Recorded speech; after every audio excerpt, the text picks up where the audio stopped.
प्रियजनों, प्रभु यीशु के सामर्थ्यवान नाम पर मैं आपका अभिवादन करता हूँ। जय यीशु, हालेलुया। आप सभी लोग कैसे हैं? क्या आपने वचन आज का पढ़ा? देखिए, मैं आज भी सफ़र में हूँ। पिछले 40 घंटे से ज़्यादा हो गए हमारा सफ़र शुरू होके। अब रास्ता तो बहुत ख़राब है। हम बंगाल से होकर गुजर रहे हैं। अभी ऊबड़ खाबड़ रास्ता है। उसके बावजूद हमने आज का वचन पूरा पढ़ लिया इसमें बैठकर। प्रियजनों, जीवन के ऊबड़ खाबड़पन के बावजूद प्रभु का हाथ नहीं छोड़ना, आज का संदेश यही है। उत्पत्ति के अध्याय 15 वचन 6 में हम देखते हैं, अब्राम ने प्रभु पे विश्वास किया, प्रभु ने उसे धार्मिक माना। इसलिए प्रभु ने उसे धार्मिक माना। अब्राम की विशेषता क्या थी? उनके विश्वास की विशेषता क्या थी? जीवन में परेशानियां काफ़ी आई। बच्चा नहीं मिल रहा था। एक दिन यहाँ है, दूसरा दिन दूसरा जगह है। कुछ भी स्थिर नहीं था और वातावरण अच्छा नहीं था। परेशानियाँ ढेर सारी आई।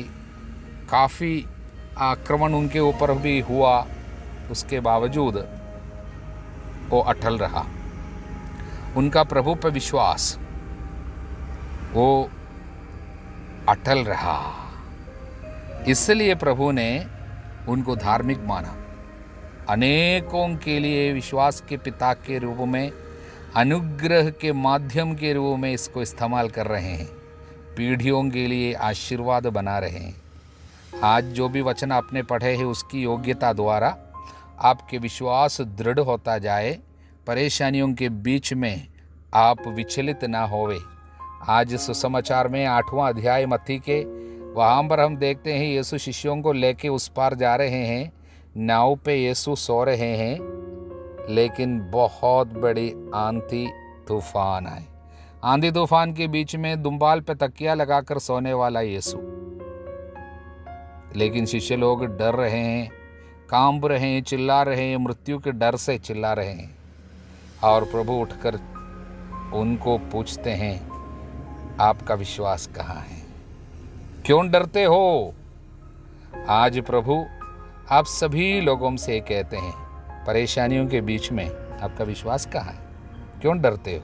चिंता क्यों करते हो? मृत्यु का डर क्यों सता रहे हो? कल के बारे में क्यों इतने ज़्यादा सोचते हो? प्रियजनों, क्या प्रभु आपके साथ नहीं है?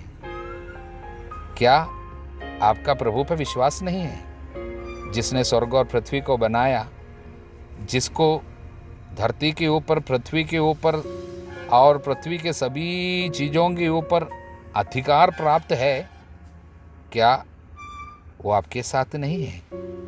हालेलुया। आपका विश्वास प्रभु आज दृढ़ बना दे, ये मेरी प्रार्थना है। हालेलुया।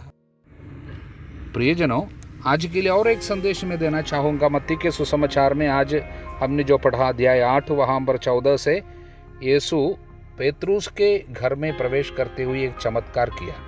वो चमत्कार हम जानते हैं। वहाँ पर पेतरुस का मदर इन लॉ, यानी पेतरुस की सास जो है, वो बुखार से पीड़ित होकर बीमार पड़ी हुई थी। प्रभु जाकर बुखार को डांटा और उनको चंगा किया। तुरंत वो उठी और प्रभु की सेवा में लग गई। वचन कहता है प्रभु की सेवा में लग गई। आप जानते हैं कौन सी सेवा थी ये पेतरुस की सास की? चंगाई पाने के बाद उसने कैसी सेवा किया? क्या केवल खाना बनाकर खिलाया वैसी सेवा है? वास्तव में उनकी सेवा कैसी सेवा थी, ये समझने के लिए अगला वचन आपको पढ़ना होगा। जब शाम हुई, संध्या हुई, लोगों ने बहुत सारे अबदूत से पीड़ित लोग, बीमारी से पीड़ित लोगों को यीशु के पास, उस घर में जहाँ पर यीशु था, लेके आया। यीशु ने शब्द मात्र से अबदूतों को निकाला और सारे रोगियों को चंगा किया। ये कैसी सेवा है? प्रियजनों, पेतरुस की जो सास है, उसने जब अपने जीवन में एक चमत्कार को प्रभु से पाई, उसने तुरंत क्या किया? वो उठी और आस पड़ोस के सारे जगह में जाकर सारे बीमार लोगों को, भाई बहनों को सब बोला, देखो मैं बीमार थी, मुझे चंगाई मिल गई, मेरे घर में यीशु है। वो यीशु आपको भी चंगा करेगा, आपको आना होगा। बीमार लोगों को लेके आओ और चंगाई पाओ। मुझे मुफ्त में मिला है और उसने वो चीज़ मुफ्त में बांटने के लिए गई। इसलिए शाम तक इतने सारे लोग आए और उन सारे लोगों को यीशु चंगा कर पाए। वचन सुनाया, वचन भेज कर चंगा किया, ईश्वर के राज्य के रहस्यों को समझा पाया। इसी को ईश्वर के राज्य की सेवा कहते हैं। जो भी व्यक्ति प्रभु से कुछ भी आशीष पाते हैं, चाहे चंगाई हो या आध्यात्मिक कोई वरदान हो, घर के लिए कोई आशीर्वाद हो, कुछ भी हो, वो सब एक बुलाहट है। काय की बुलाहट है? सेवा करने की बुलाहट है। कैसी सेवा? सुसमाचार की सेवा, यीशु के बारे में बोलने की सेवा, यीशु के पास लोगों को लेके आने की सेवा। ऐसी सेवा प्रभु चाहते हैं। हर एक आशीर्वाद सेवा करने की बुलाहट है। प्रियजनों, हमारे जीवन में जितने आशीर्वाद प्रभु देते हैं, हमको दिए हैं, सब कुछ हमें प्रभु की सेवा में इस्तेमाल करनी है। ये संदेश प्रभु हमको आज दे रहे हैं। जितना वचन आज आपने सुना, उसकी योग्यता द्वारा आपके जीवन में प्रभु की सेवा करने का उत्साह बढ़ जाए।